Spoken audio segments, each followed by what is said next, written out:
Good evening, and you're very welcome to the Leitrim GAA podcast here on finalwhistle.ie. It's episode 2 of season 3 here of the show, and we are going a little bit back in time to talk to some of the players of maybe yesteryear, a little bit, recently retired players from within the county, or recently out of the first team, I suppose, featuring in their clubs in recent seasons. We're going to have Enda Lyons, former county minor manager, of course, county underage boss as well. We're going to be chatting to him about a few things, most notably motoring for Monica, which happens this weekend, and it's a 24-hour sponsored walk in memory of his late mother, Monica, of course, a Pairc Sean native, but for much loved part of the Lyons family in Carrigallen over recent decades, and all her sons, of course, came through and played with the club locally. But Enda, a former county goalkeeper and, of course, games promotion officer in the county, is going to be taking on a massive challenge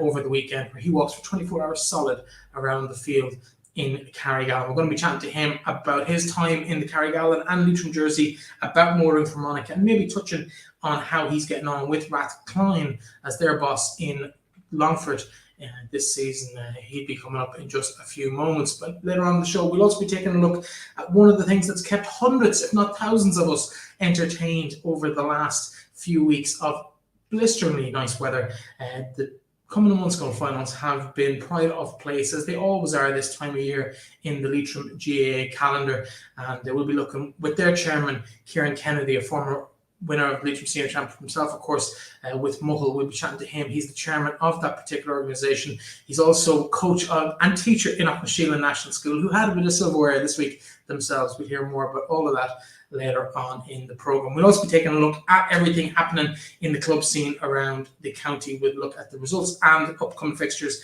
in the all-county football leagues, the Masonite all-county football leagues, of course, which round 2, of course, happens Friday and Saturday. Saturday and Sunday this weekend. We'll be looking at games over the next few days. Anyway, let's get straight into the action. And here's what I had a chat with Enda Lyons a little bit later last week when we caught up to chat about motoring for Monica.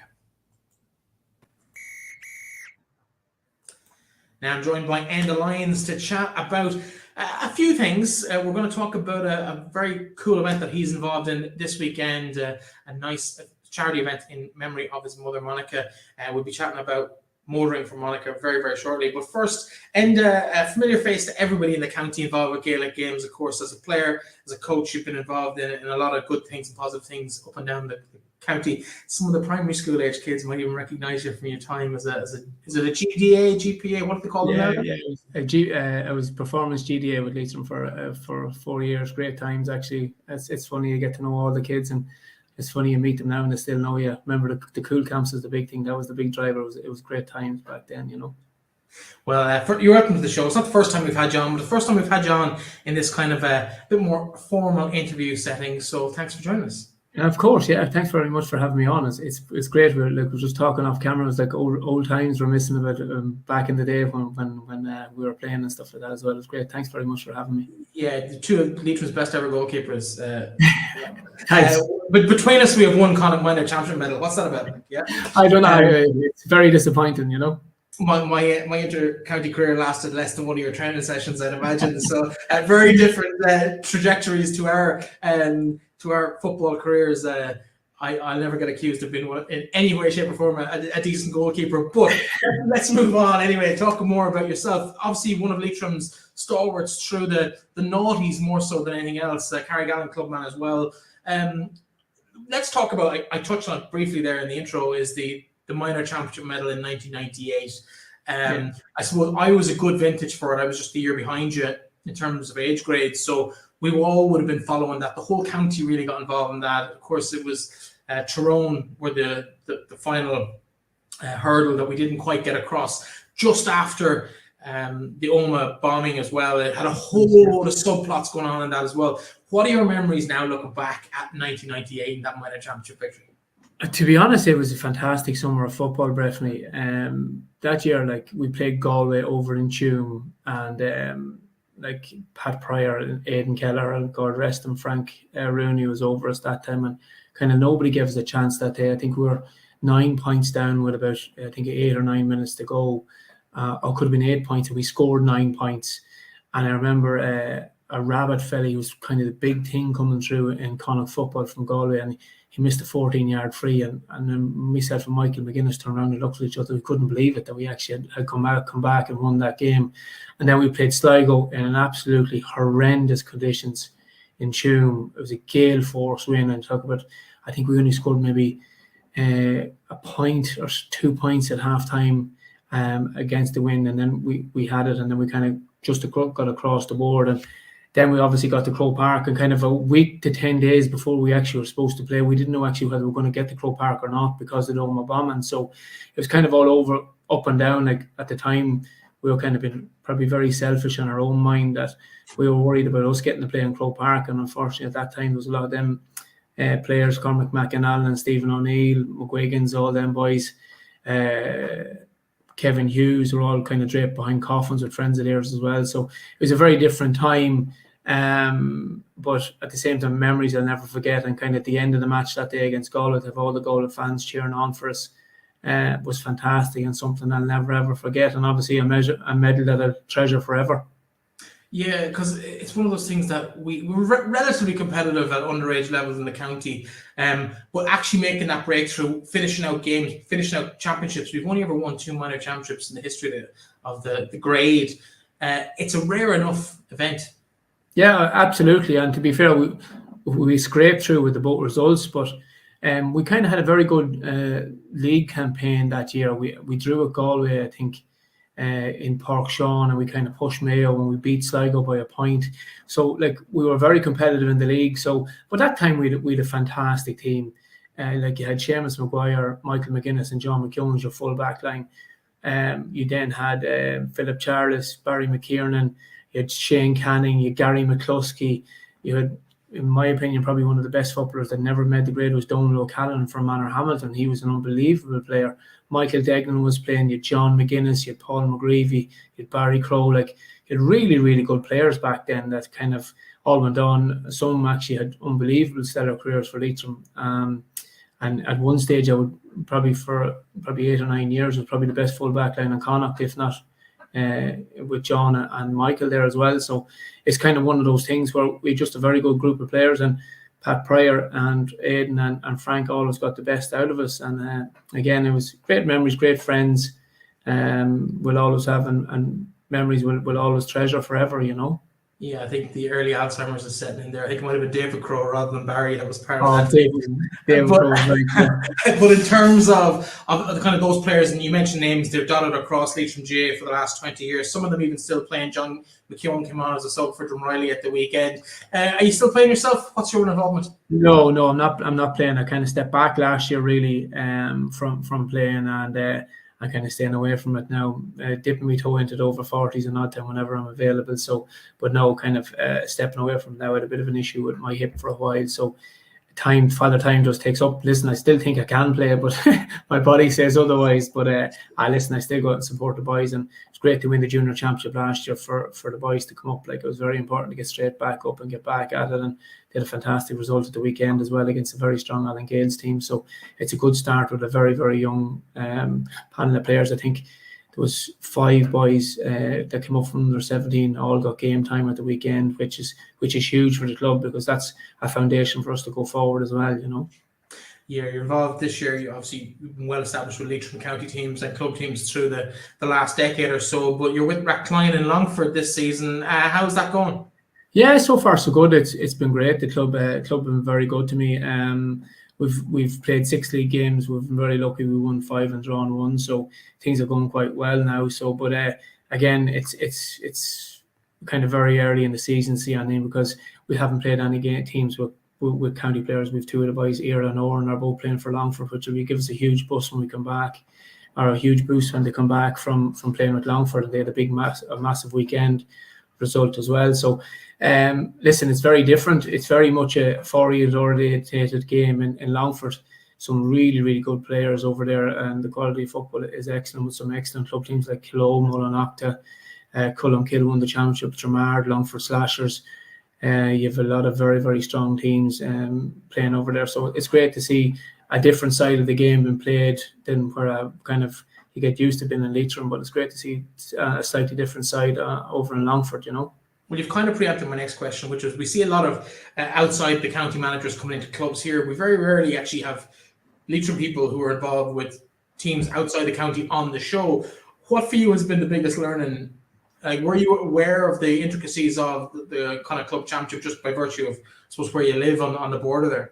Well, obviously, I would go to an awful lot of Longford championship games right beside me. Chairperson is right beside me, so I'd be going to an awful lot of them. And you'd know the top clubs, like, and you'd know all their players.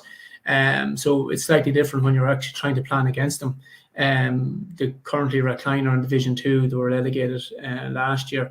So we're trying to get them back up to senior, and we got to the quarter-final last year. So the draw was made last night, so a very, very tough draw. Kind of the group of death in Longford, there's ourselves, there's Kilo, there's Mullinocta, there's Cullamkill, there's Carrick-Edmond and Abilara. So you've got 5 clubs there that made it to the quarterfinals of the championship last year. So it's a really tough group. But the boys are looking forward to it, and we'll see where it takes us after that. But it's great actually playing against different systems and different players, because I wouldn't know everybody. Obviously, I'd know a lot of the players, the county players, but again, it's very different. And it's good. It's a good challenge, really, to be honest, because you kind of have to be very reactive on the pitch when you don't really know systems or teams that you're playing against. So it's a great learning curve for the club itself. It's just kind of building a new culture, a lot of very young players in it, trying to get the club back up to kind of stabilise rather than coming up and down all the time, so we can kind of stabilise at senior and drive on then from that, because the club itself is old, but the playing population is quite young. So it's a great challenge, and I'm really enjoying it, and the club themselves are fantastic, and as are the players, you know. Of course, the way you just described a club with a very young playing profile would mirror Carrigallen themselves. I happened to be at the game on Sunday afternoon against Allen Gales. It looked dead and buried after half an hour. I think it was 1-8 or 1-9 to 4 points at half time, so 7 or 8 points behind. And really, they just seemed to come out with a brand new confidence in the second half. 2 quick fire goals, and then they conceded 1 goal. The way the game played out, they conceded 1 goal, and instantly within 40 seconds, because I had it timed on the watch, 42 seconds later they got the ball in the back of the net up the other end, and I think it might have been Patrick McCann got or Daniel McCann, one of the Hacketts, I think might have got the second goal. But it was just the response when against a team that's perceived to be stronger than them, you hit straight back. There just seems to be that great resilience in the club. How, obviously, you're still aware of what's going on in the club. Like, how have you been impressed with how they've gone through the Spring League and now the first round of the league? Well, to be fair, the club underage has been very good. Like, our under-17s won last year, and our under-20s have won for the last couple of years. So them boys are used to winning, and obviously winning the junior championship last year, there's a confidence level there. That kind of, they're never beaten as well. Like, and youth is great because they just keep going and keep going and keep going and keep going. And like, you've got the likes of, obviously, with Gary coming on there. Gary Reynolds, a huge experienced player, and Barry Nash came on, and you have Derek Riley, and my brother Daniel. You have a lot of very experienced men around that's seen it as well. And if they can kind of stay for a little longer and bring all those fellas through, like Mark Dolan was exceptional in the second half. So like, they're really, really good players, and they can all play a ball. It's just the confidence that they can compete at Division 2 level now and stay there and maybe push on as well to a certain extent. But Niall Malady and JP and the boys have done a great job over the last couple of years. So the future's looking good. I firmly believe the amalgamation with St. Joseph's made a huge difference to us. Get 5 fellas through from under 17 is massive, and I think there's maybe 4 or 5 playing with Havas as well on the first teams from that under 17 team. So like, people say that combinations or amalgamations don't work. They do if they actually both clubs really buy into it and they're playing at a better level and winning things. So it's really benefited both clubs at senior level, because we're getting players through, and that's ultimately what it's all about, is making sure you're getting 4 or 5 senior players coming through from under 17 every year. So from that point of view, the club is going in the right direction. A lot of very good young fellas coming through, which is great, and long may it continue. There's little professional strands of the experience you've had in the professional side of player development in Leitrim for those 4 or 5 years you were with the county board, working in schools and working in clubs. What's your take on where we are at the moment? Obviously, disappointing results potentially this year in the Tailteann Cup. Where should Leitrim be going, in your opinion? I don't want to get you in too much trouble now, but what's your thoughts on where we are and maybe where we're going in terms of the senior and the county setup effectively? Yeah, I think it has to be a holistic approach to it, Breffney, if I'm being honest. Listen, every club wants to look after their own, but if we're looking for the development of the senior team, I think we all have to take responsibility for actually making our players better, making the competitions more competitive, driving standards within clubs. So that means that when a club is out of the championship, they knuckle down and they go to the gym and they kind of implement those strategies and long-term player development for their players. Like, it has to start someplace. Listen, obviously we'd love to win the matches and getting out of Division 4, but I just think we have to be a little more cognizant of actually where we're at in relation to our club and our club football.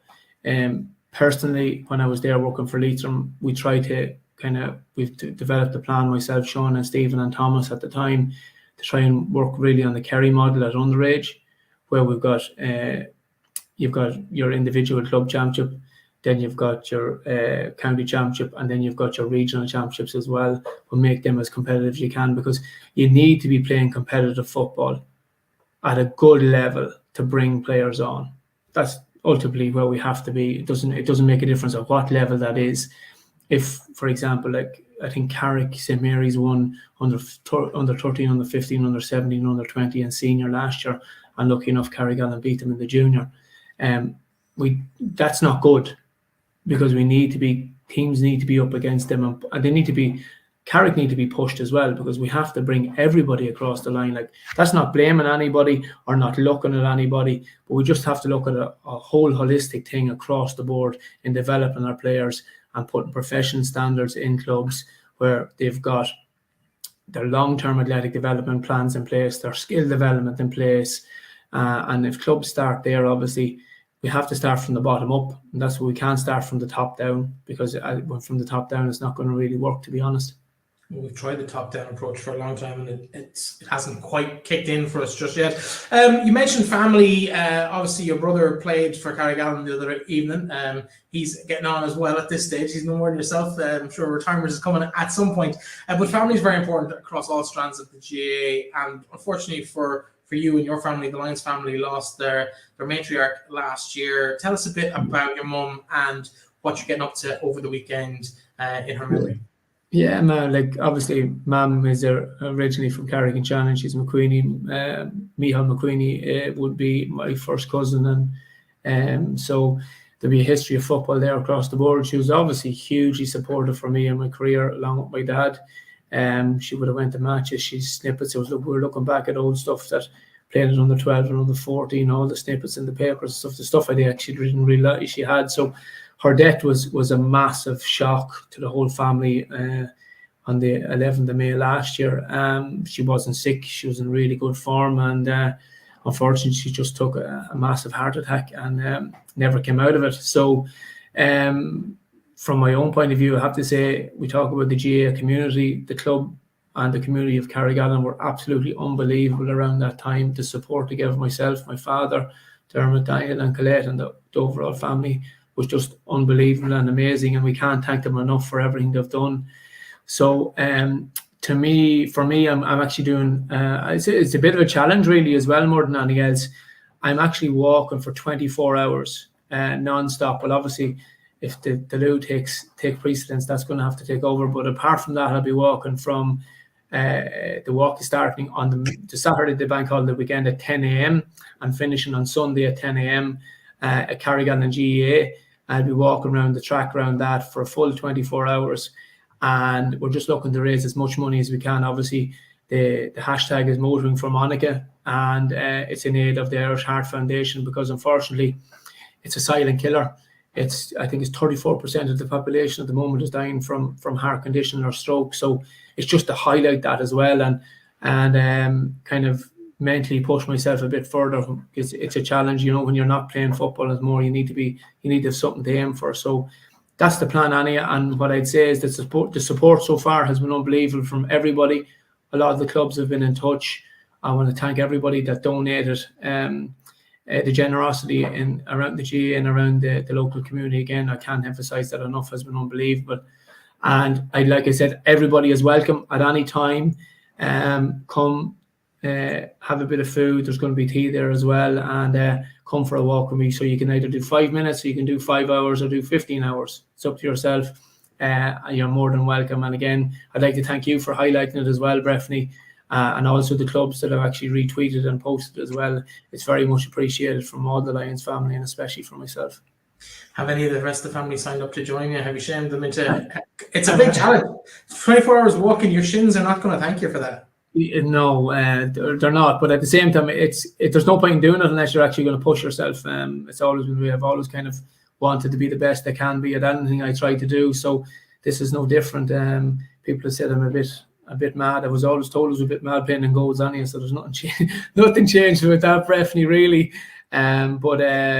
So listen, they're all going to be supportive. All my cousins and everything are coming down as well. They're all going to be there at different stages and helping out. So again, please come, please support, please donate is all I'm going to say to everybody. And if anybody's any questions, come onto my Facebook page and my Instagram page. It's just Enda Lyons, and you see all the details on it as well. And please come. That's all I'm going to say. Please come and have a chat, and don't be afraid to come up and say hello. Yeah, it's all on idonate.ie as well. If you just type in Enda Lyons, as I've just done, you'll find it up there. You've smashed the original target, but I'm guessing all is welcome. The more the merrier. And it's gone over the 5K that you were looking for, but I guess we'll add a 0 to that. Let's aim for 50 maybe over the next 10 years. Well, we're going to push it beyond. Actually, what we're doing is that we're having a kind of a launch and a fun quiz night this Saturday night in Carrigallen in the hall. So at 8:30. So it's our senior and junior tables are on, and everybody is welcome that as well. We'd love to see as many as we can. It's only a bit of crack. There's going to be loads of spot prizes, and it's just really to launch the event itself. So again, everybody's welcome, and there'll be updates again on my Facebook and my Instagram page. If anybody has any questions on it, please come. Team of 4, you're more than welcome. And bring the wallet with you as well. It's all in a phenomenal cause as well. And a pleasure as always. Could have gone back through the archive for some stories from the 90s. We might try that again. Some of them are repeatable in this forum, others maybe not so much. But we've definitely, there was one weekend in London after a game that brings back memories. But we will maybe talk about that. So, that's too dangerous to bring up that, I think. There's no way that's going to come up. That's for sure. And it's been a pleasure as always. Thanks for joining me. Thanks very much, Breffney, for having me. And again, thanks everybody, and look after yourselves. Enda Lyons there, of course, Leitrim legend, well established in the county jersey, the club jersey, and now doing his managerial stuff on the sideline for Rathcline in Longford. But a fantastic event this weekend in Carrigallen. If you get a chance to get over, please do so. Go for a bit of a stroll with Enda, have a chat, and shoot the breeze, and of course maybe bring your wallet with you and give a little donation to Motoring for Monica. The link for that is in the description below if you want to check it out. But if you Google or if you go to iDonate and type in Enda Lyons, you'll find the information as well. Already smashed the original target, well over 10,000 raised so far. Let's do what we can for a fantastic cause and a fantastic family, and the very best luck to Enda on his efforts over the weekend. Maybe let's take a look at some of the football games played 2 weeks ago now at this stage.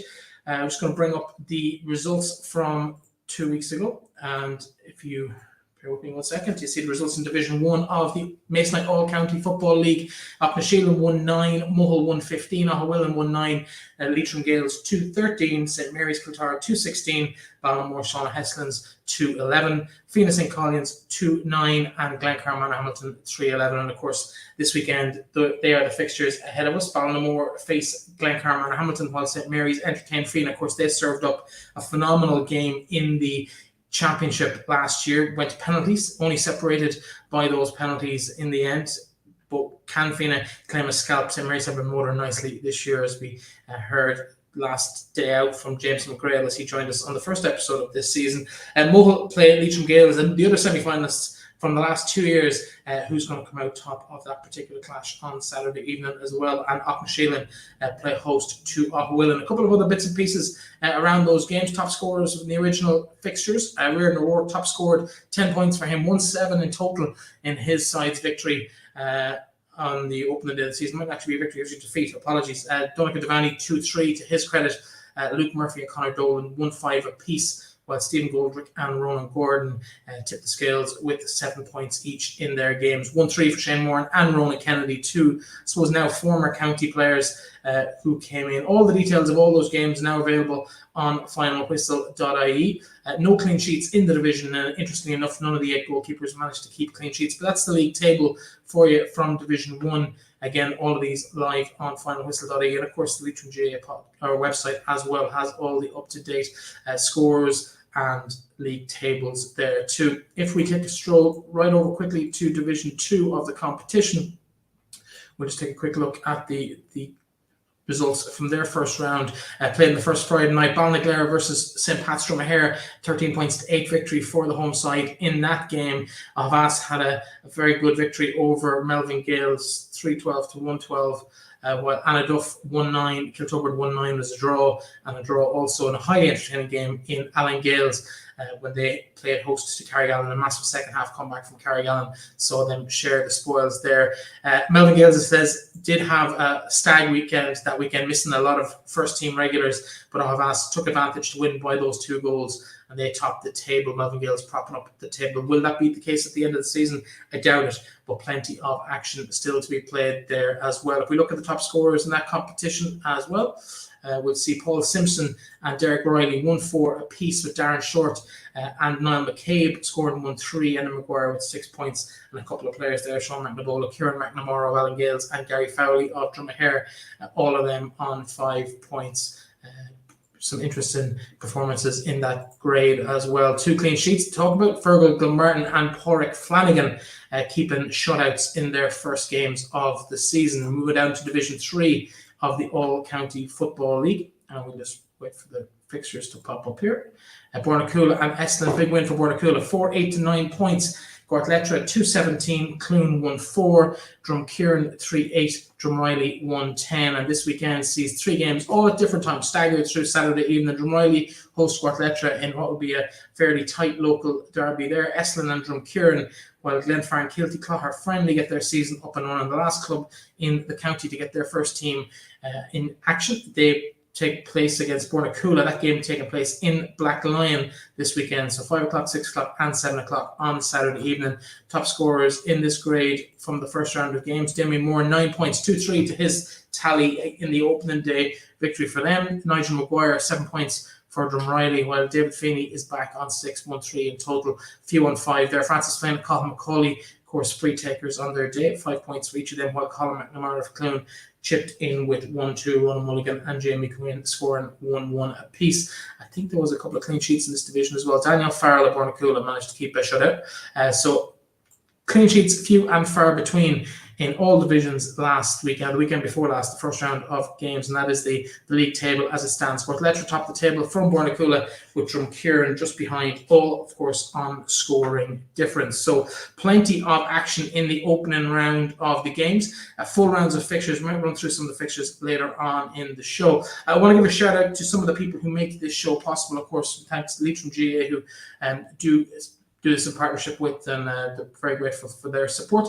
We also have individual club supporters from around the county, every club with a maximum of 4 commercial partners or sponsors from each of their areas. And just to give them a bit of a shout out, of course, these from last year as well. Gibbons Essentra, Henry's Haven and Drumshanbo Credit Union, who support Allen Gales coverage, QMT Contracts, who support both St. Bridget's on the women's side and Ohowillan, while on the other groups we have Leonard's XL in Dromahair, Nearby in Drumkieran, Clark's Butchers, David Plan and Design and Francis David's Bar, and Desmond Wynn in Drumkieran. FINA supported by Gilheany and Co. Accountants, Beef Bros and Quinn's Bar, while Gurns Milestone Pub, McCormick's Mace and Osta and W8 Village support Glencarm and Hamilton's coverage on this platform. And finally, JP Clark, who supports Gortletra, T&T Token Tech in Drumshanbo support Kiltubert, as do HR Solutions or Carmel Murphy,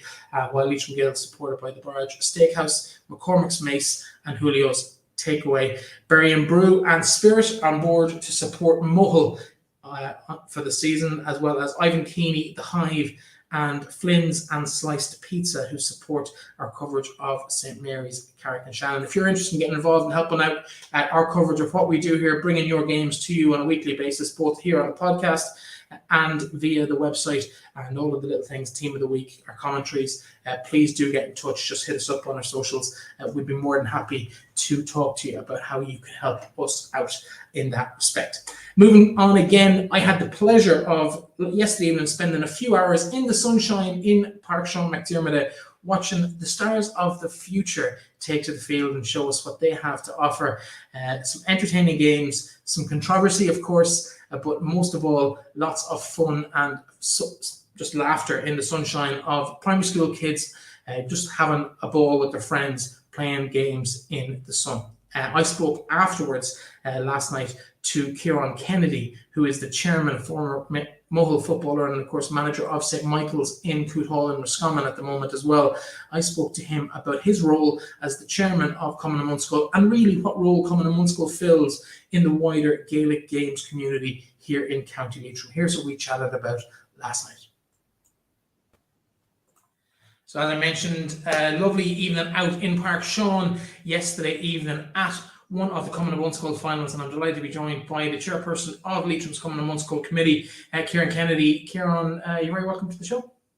Thanks very much, Breffney. Thanks for coming out and supporting the Cumann and mBunscoil.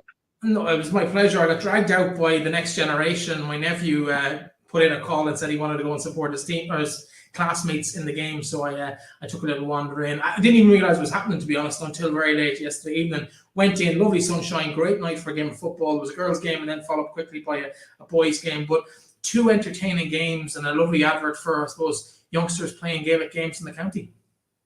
Yeah, so that was our fifth evening of finals yesterday evening, and we still have one more to go. Yeah, look at the standard has been standard this year has been really high. We've had, in fairness, glorious weather, which always helps. Just going through, I suppose, some of the figures, like, you know what I mean, we'd have over 400 kids would have played finals over the last 2 weeks, and obviously the couple of finals to come. But it's always great to get them out onto the county pitch. So, like, just thanks to Sean there and his team in Pairc Sean for letting us in. When we started arranging our finals, we were unsure what was happening. There was the Tailteann Cup. There was a potential of a neutral game being in Pairc Sean. So we did play a couple of finals in Bugan, a couple of Shield finals at Bugan, and we did a final in Feen as well. So again, thanks to those, we're always scrounging looking for pitches for finals and stuff like that. We don't have our own facilities, obviously, so it's always great when clubs and Pairc Sean let us in there. Talk to us about Cumann and mBunscoil, because I think we've all played in it at certain stages, but for some of us, it might be a while, maybe even a couple of decades since we graced Cumann and mBunscoil pitches ourselves. But it really does involve nearly every primary school in the county, whatever the size. There's a kind of a competition or a grade for them to participate in and learn the skills of the games with their classmates, which sometimes stretch across a couple of different club zones. Yeah, you'd have some schools will be feeding into a couple of different clubs. You'd have some clubs with a couple of schools feeding into them. We had 34 teams entered this year. We had a couple of teams. Ballaghameehan came back in this year. We had the Hunt School from Mohill, who only joined, I think this was their second or third year in it. We had Newtown Gore this year, won their first ever final. So we have 34 schools participating in the schools league, and then we had 24 teams in the girls league. So it was practically every school. There's the odd school who haven't participated. North Leitrim, just due to logistics of the distance they would have to travel and stuff like that.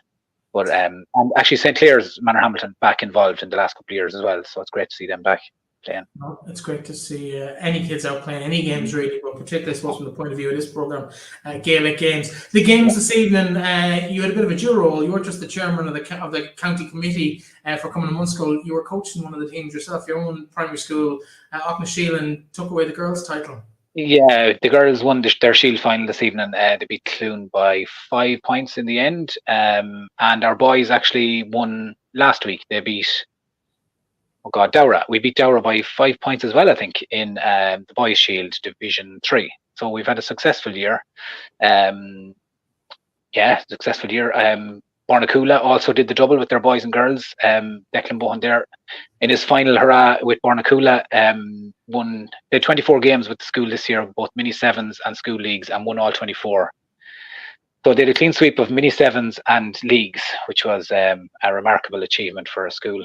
It's pretty impressive, all right. Yeah. In terms of Cumann and mBunscoil, we've seen a lot of chat over the last few weeks, I suppose, about go games and whether competition is something that should be in sport at that kind of early level. Talk to us, I suppose, about where Cumann and mBunscoil fits into that whole conversation. Yeah, well, I suppose I'm not sure if people are aware. Cumann and mBunscoil is actually a separate identity from the GAA itself, so we're not technically ruled by the GAA rules. Now, this is something that, as you said, has come out in the last few weeks. It's not something we've discussed. We've had enough on our plate in the last few weeks as a committee trying to organise finals. We've had whatever, I don't know, how many finals, 25 finals to organise and playoffs to be played and that. So it's not something we've discussed. It is something that we will have to take direction on from the national committee, I assume, down the line. But I enjoyed I think the kids enjoy the competitive nature of getting the final. As I said, we had over 400 players played finals in the last 2 to 3 weeks. And look, I again, not speaking for the national committee or a Leitrim committee, I do see that the Cumann and mBunscoil games will continue as they are. It's funny, I put this to my nephew who was with me this evening, supporting his friends in his class, and I kind of suggested this was a conversation that was happening nationally. What did he think about it? And his first reaction, even though he wasn't involved, was like, but sure, if they got a medal for just showing up, why would they bother trying? If they get the same thing for winning as losing. And he totally dismissed the idea that it wouldn't be competitive. And to be honest, he's the least competitive kid I know in that respect. So if he's of that nature, I can't see any other kid in the country wanting to play the non-competitive games just for the sake of showing up. Even tonight, you could see how much it meant to those kids. Just representing their school, being with their mates that they've spent probably 6, 7, 8 years with in class, getting out to go on, and kind of local pride really comes into it as well. Yeah, you can see it. There's been talking. It's the talk of the school the last 2 weeks. God, like, I suppose being on the committee, I get it from every angle. It's like, have you got the final? Have you got the date for the final yet? When's our final? Are we in the final yet? Or are we going to be in a final? And while I do understand up to a level, we'll say under 10s, and again, Cumann and mBunscoil is a participation. We are trying to get as many kids on the field. The last thing we want is to have 10 subs on the sideline and nobody getting a run.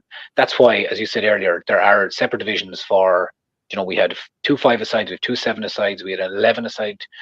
And we also have a stipulation in each group where if you have, say, an 11-a-side division, if you have 13, or if both teams have 13 or more players, then you play 13-a-side. And at 13-a-side, if you have 15 or more, then you play 15-a-side. So the objective is to get as many players onto the field, getting meaningful game time as possible, and then we rely on the schools also, that coaches and mentors within schools, that they would run subs in and get as much time as possible. Huge overlap tonight. A lot of familiar faces from around the club scene as well involved, both as teachers and I suppose parents of kids as well. How important is that similar volunteer aspect to get those teams out, to get them to and from games, to get kits on their backs to play games in? That's huge. Like, it's massive for small schools. Small schools are they're a tricky place now. You know what I mean? Their teachers have their workload is, not to be going on about teachers, but the workload has increased immensely in the last couple of years. I'm sure everyone will say that, and even from our committees, like, we have teaching principals there who are very busy people, and yet they're willing to give their time to come in and set up pitches and organize referees, and you know what I mean. So it's from a committee level, it's I want, you know what I mean, it's a busy time. It's a busy time for everybody, I suppose. But for parents to bring kids around, there are a number of schools now who will have parents come in to coach the kids in the school teams. We have some schools that would prefer games we played during the day. There's always a bit of to and fro. Should games we played during the school hours, should we play in the evenings, should we play in the weekends? If you have parents involved, it's very hard to play games during the day. So it's a tricky one. It is a tricky one. Like, so it's we just try it. Look, again, trying to please everybody, but trying to do the best we can anyway. 100%. And I think tonight's game that I was at, or should I say last night, when this is going out, we are recording this late on Wednesday night after the games happened, but there was maybe 300 people, 250, 300 people there, parents, neighbours, other students from within the schools that were taking part, and it was a really good atmosphere. I might even be underselling it. There might have been more people at the game. It was a reasonable crowd in Pairc Sean, as good as you'd see for most club championship matches, really, particularly in the early stages of the championship. But it becomes a kind of community event. The car park was full in Carrick tonight. Yeah, it was amazing. It's amazing the support that small schools will bring. On last Tuesday evening, we played 7 finals, and the first one we have 2 pitches to start off, 2 small-sized pitches, and the first game, of course, went to extra time, which kicked everything back. But when you had 4 teams playing there, and then you had the next 4 teams coming in, you had 8 teams of sport. The buzz around the place was just unbelievable. The crowds of people coming and going, and kids running to the shop for bottles of 7-Up, and do you know what I mean? It was the atmosphere was electric now, for want of a better word. And kids enjoying them, and obviously the good weather was a blessing too. And Supermac did well over it. Yeah, they did well out of it tonight as well. They got a few euros out of my pocket, which is hard enough done. In terms of, you mentioned you're not part of the GAA infrastructure directly, although you're very, very close to it. And there's a huge overlap, as you mentioned, between the volunteers in both codes. But how do you fund yourselves? Are you reliant exclusively on gate receipts from games like these finals that you host to keep you going for the whole year? Yeah, well, we do. Allianz is the Cumann and mBunscoil sponsor. I should mention those. They are tremendous sponsors. We get grant funded, and even back throughout the COVID years where there was no games and there was no participation, Allianz were still,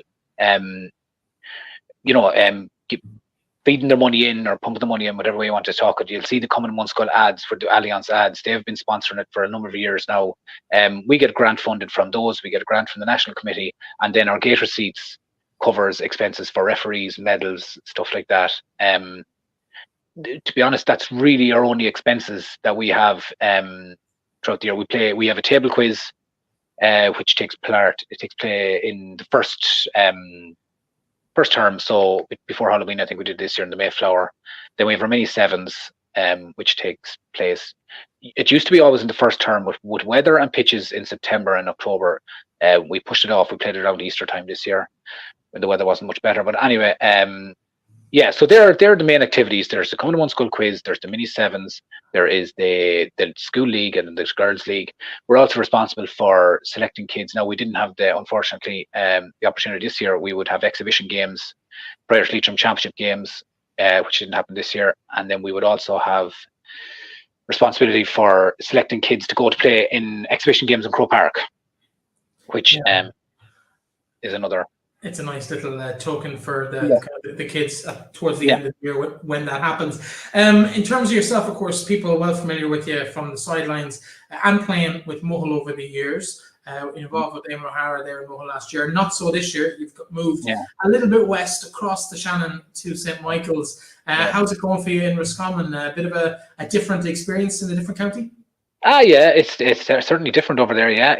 Myself and Danny Beck, we were in charge of St. Michael's and Cool Hall there this year, and going well so far. It's good to get your a toe into the water, I suppose, of management on your own back, off your own back. So we've been going well. We've played 8 league games. We've won 7 of them. Fairness in Roscommon, the structures they're ploughing on. You play league, they just keep going, rattling through it. But we got a good response from the lads. We got a very good response. They have big numbers there, so we're motoring along nicely. Getting ready for championship in August, and that's the target, to get out of junior and get up to intermediate. Of course, your old charges, Mohill.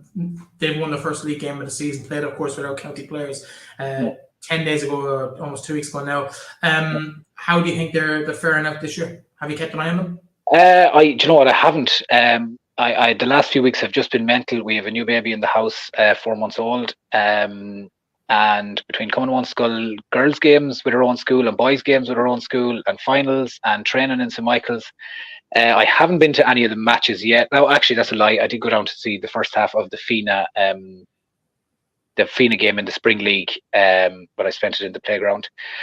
So yeah, look, they're going to be thereabouts. They're going to be thereabouts. Very unlucky, I suppose, last year in a county final that we felt we probably could have won and didn't, which is ultimately Carrick won it.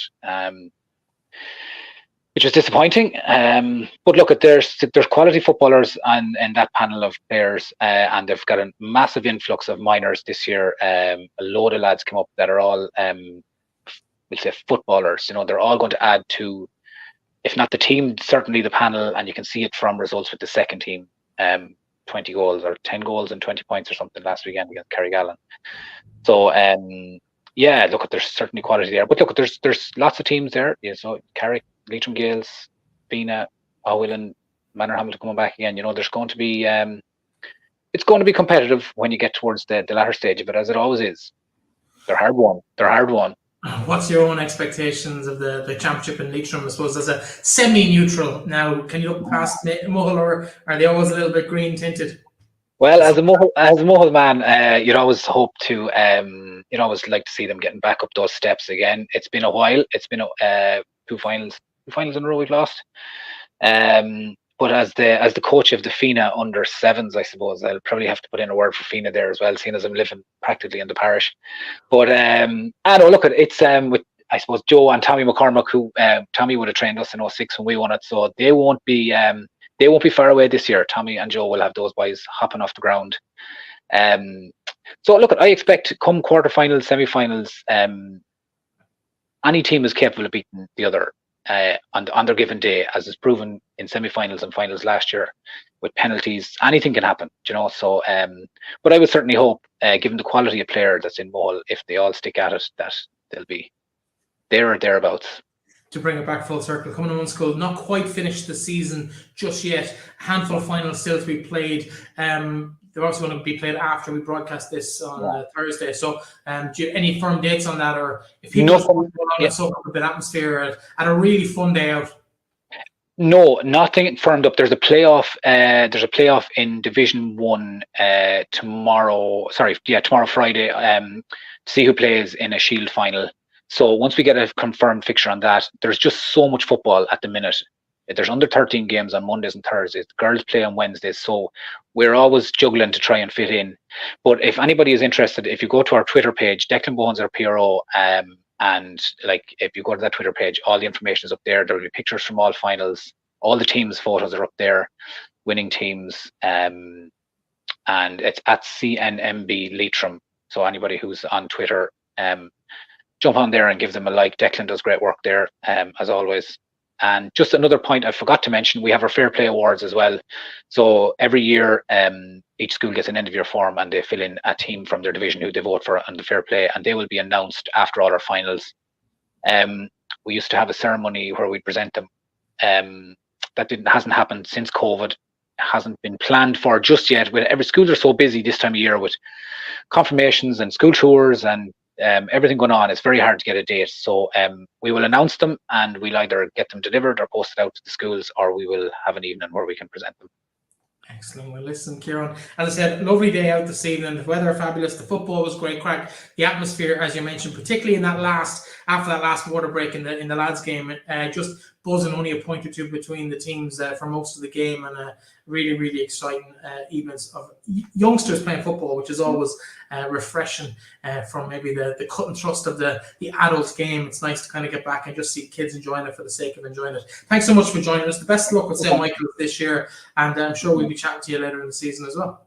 Yeah, thanks very much. Just one other thing. Can I thank all the referees who have helped us out? We'd be lost without them. I know they're getting a lot of stick and stuff, referees, but without them, there'll be no games. So if we don't have those, so thanks to all the refs. We've had numerous refs up and down the county refereeing games, middle of the day, evenings, whenever they're asked, they turn up. So thanks to all the referees and all the club pitches and all the mentors and all the parents and the schools and the principals for cooperating throughout the year. And thanks to yourself, Brittany, and fair play to you. You're giving great coverage to the GAA and Leitrim. So fair play. Well done. Thanks very much, Ciaran. Thanks, man. Thanks, Brittany. Talk to you again. Ciaran Kennedy there, chairperson of Cumann mBunscoil in County Leitrim. I really enjoyed the other evening, and of course there is one set of games left final due to take place next week. Keep an eye on their Twitter account for all that kind of information if that's of interest to you. Of course, as well as the second round of the All-County Football League this weekend, we do have a very small matter of Wexford, and they are the opposition at the weekend. We will face Wexford for a place in the knockout stages of the Tailteann Cup. Still on offer. It's going to take various permutations and all that kind of mathematical whiz to work out what has to happen. But essentially, we have to beat Wexford and then be the top three of the third place finishers to get that opportunity of that preliminary quarterfinal spot in the Tailteann Cup in just a couple of weeks' time. So a big weekend for Andy Moore and his team. We send all our best wishes with them, and that will be, of course, a big game. Tickets available on the Leitrim GAA website as well. You'll find the details. It's at 3 o'clock on Sunday afternoon. You can only get tickets in advance, so please do get your tickets early. If there's someone who's maybe not computer literate, do maybe offer them help with getting their tickets and enjoy that game. Of course, we had a disappointing result to Wexford in the league, but we have had luck over them in recent seasons, so who knows. Hopefully all goes well for Andy and the boys on Sunday afternoon at 3 p.m. in Parnell Park, of course, in Dublin, neutral venue for all the last round of games. It is pretty much a straight shootout with Wexford.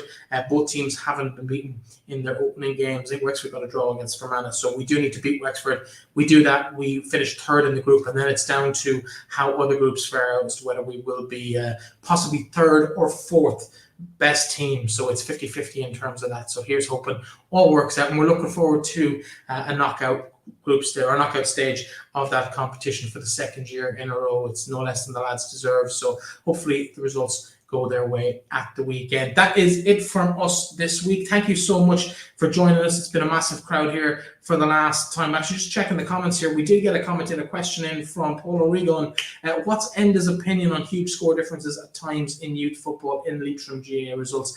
That has been an issue that's been much in the news this week in terms of go games and competitiveness and publishing these kind of scores. It's something we might touch on before. Obviously, our interview with Enda was pre-recorded. Didn't get a chance to put that to him. But we did hear Ciaran speak on that subject as part of his Cumann mBunscoil discussion. So we might take a little bit of a look at that down the line with the podcast over the course of the summer. It's going to be a long summer. We're going to be here every week through the club leagues, the return of county players, whenever that happens. Hopefully not this weekend. Hopefully it will be a couple of weeks down the line, although some of the clubs watching this may not agree with me. They want their boys back as soon as possible. But whenever it does happen, we're going to be having that discussion the whole way through. You can, of course, get all the stats, scores, and individual player profiles and all that sort of good stuff on our website, finalwhistle.ie. For me, Brett Early, for this week, thank you so much to Enda Lyons. Best of luck at the weekend. Hope all goes well for you. To Ciaran as well for making themselves available for the chat over the last hour or so. We'll be back with you again next week. Talk to you then.